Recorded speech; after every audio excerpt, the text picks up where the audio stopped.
Okay, so we will proceed forward.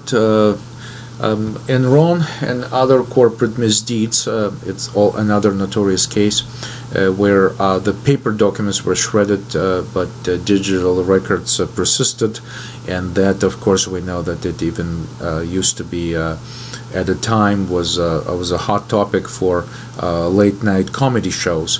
But nevertheless, there was some serious investigation, and as we said, that documents were the printed version of documents were shredded. At the same time, the investigation uncovered financial documents and stock analysis files, and plenty of emails which was suggesting the fraud committed by Enron executives. So let's see. We talked about the various places where digital evidence can be found, and we have a graphic here that shows you thumb drives, laptops, desktop computers, towers, routers, wireless routers, other types of devices, of course the smartphone and other tablet devices. Our goal is to establish a link between the crime, a victim, and the perpetrator. We need to uncover the ways the crime was committed, and perhaps to reconstruct certain timeline events. Perhaps, you know, we can identify that on a regular basis a particular individual was establishing a certain type of communication, or was visiting particular websites, was downloading certain material, was analyzing this material, and then responding to other types of communication. So the timeline essentially links an individual to a crime scene. Investigative leads, I already mentioned situations with, for example, a missing person case, where investigative leads are incredibly important on a very timely manner, provide an incredible help to an investigation. But sometimes there could also be uncovered an exculpatory evidence, which essentially clears an individual of a particular crime, or disproves or supports certain witness statements, right?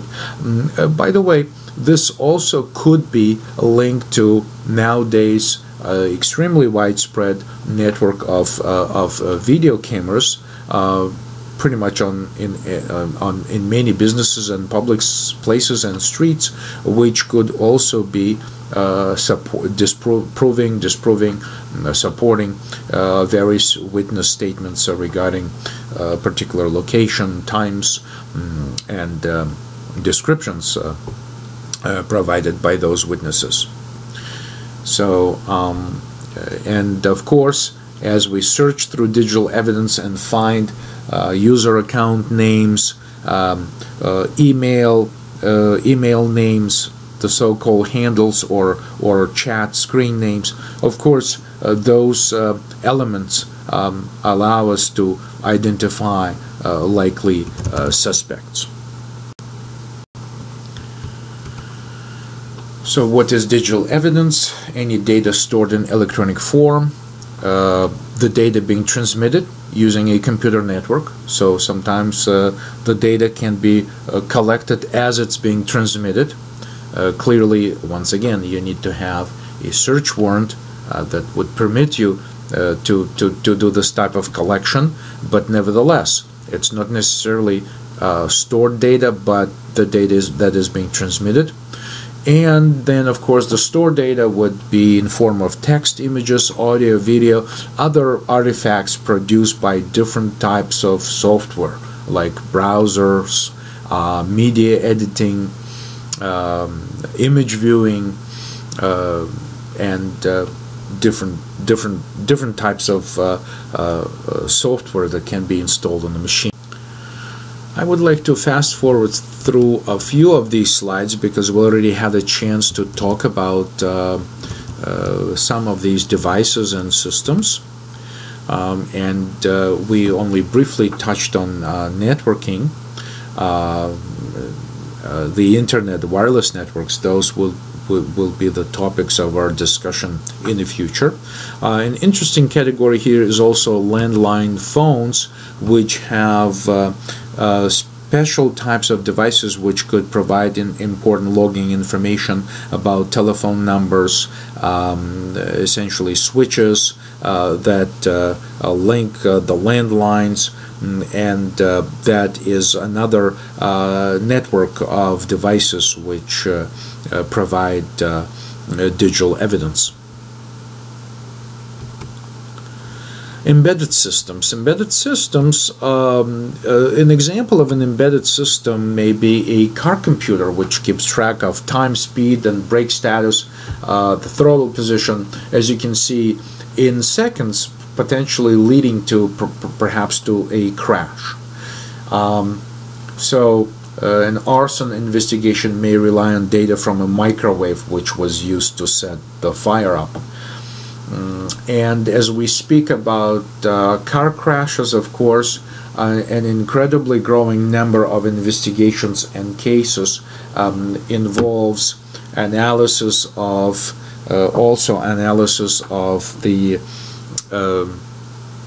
mobile communication, right? Because it's unlawful to use texting while driving, and in some states it's also unlawful to have a conversation on a cell phone while you're driving unless you're using special headset devices and other types of things. So typically those car crashes, especially which involve bad injuries and fatalities, also include those types of investigations. So when we're talking about embedded systems, of course the uncovered evidence could once again disprove or support information from other sources, say witnesses, and someone could say that they slammed on the brakes, but the car computer, in its last recording before the accident may basically disprove that claim. And so that is still in the embedded system, like your car computer. This is a digital evidence. I would also like to mention GPS devices.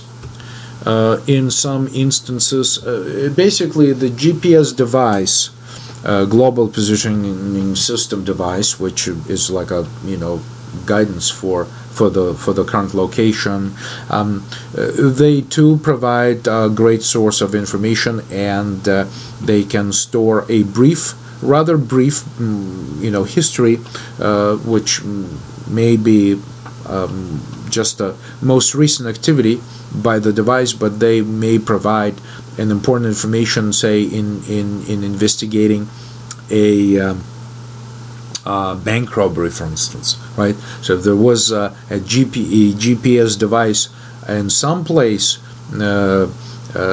perhaps in gateway car, then it can incredibly be traceable to a place like Google Maps, and the entire route of navigation by that vehicle can be uncovered simply by analyzing the GPS information, which stores the location and time. And so that can be projected, and oftentimes the criminals don't know that they are in possession of a device that stores this type of information and history, and it can be collected and analyzed. Nowadays, we need to say that it's a very extremely rare occasion when crimes do not have some sort of computer evidence, right? Because individuals have access to computers, have access to the internet, they do their searches, they have smartphones, and increasingly the use of computer network services effectively provides a behavioral pattern of an individual. For instance, a cell phone, not necessarily a smartphone, makes periodic connections to a cell phone tower, and it is not uncommon to locate individuals that are involved in a particular crime, for instance, using some sort of anonymous connections, say in hotels or particular restaurants or other places like libraries, but they think that they are acting anonymously. For example, a stalker could threaten a victim and attempt to extort money in exchange for removal of private information of a website. And they could be doing it from what they think is an anonymous location, but at the same time they can be in possession of a cell phone, which might indicate that on those days that they made contact with a victim or alleged victim, they've being in the area, and so obviously it creates a digital trace. Because the cell phones actively communicate with cell phone towers, and the data can be analyzed, and this type of behavioral pattern can be uncovered, and therefore this is extremely important in cases like this, when you just have no place to start, but at the same time you can establish this type of pattern. On the same page, we say that the digital evidence can be very easily overlooked. It can be incorrectly collected. It can be ineffectively analyzed or misinterpreted. For instance, you know that timestamps. The computers really store timestamps with a lot of different data alongside with the storage of different data, and if ineffectively analyzed, the timeline structure may be constructed incorrectly, and the lead investigator who will then look at the evidence may decide that this is something that is irrelevant, or otherwise it may be overlooked. So it is very detailed process, very meticulous process, but still it's easy to make a mistake and overlook or incorrectly interpret the evidence.